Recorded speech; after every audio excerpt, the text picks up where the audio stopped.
maisha ya hapa duniani. Usipokuwa na Mungu, usipotembea na Mungu, utanyooshwa.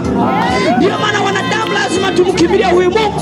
Lazima tumkimbilie huyu Mungu ambaye maandiko yanasema alisema na mababu zetu kwa njia ya manabii, lakini katika zama hizi amejifunua katika Kristo Yesu.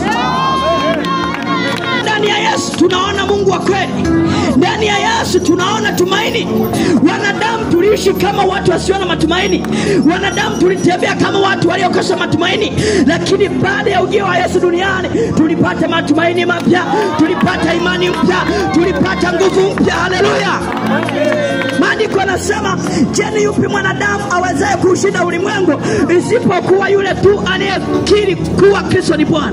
Amen. Acha nikwambie, yani kuna baba yuko mahali hapo, umarao unampelekesha. Sio kwamba anapenda, anatamani kutoka, anashindwa, lakini kafungwa, kakamatwa na kapepo ka umaraya, kapepo ka zina, anashindwa kutoka. Lakini acha nikwambie, yuko Mungu awezaye kukusaidia. Yuko Mungu awezaye kusaidia. Mateso, nasikia kusema haya, yuko mtu hapa anayenisikia kateswa na zinaa mpaka basi.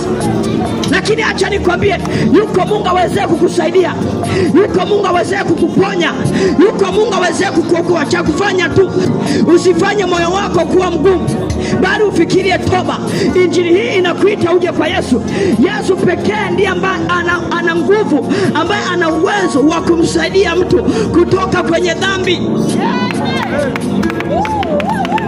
Maandiko yanasema malaika akamtokea Yusufu akamwambia, usimwache mkeo Mariamu, maana mimba aliyonayo ni kwa uwezo wa Roho Mtakatifu, naye atazaa mwana, nawe jina lake utamwita Yesu, maana ndiye atakayewaokoa watu wake na dhambi zao. Dawa ya dhambi ni kumwamini Yesu. Dawa ya dhambi ni kumwamini Yesu. Asikwambie mtu dini haisaidii kuacha dhambi. Ndio maana shangaa mtu bado yupo kwenye dini na kula ugoro, bado anavuta bangi, bado ni mlevi, bado ni mzinzi, bado ni mwasherati. Dini haiwezi kusaidia kuacha dhambi. Kitakachokusaidia kuacha dhambi ni kuiamini Injili.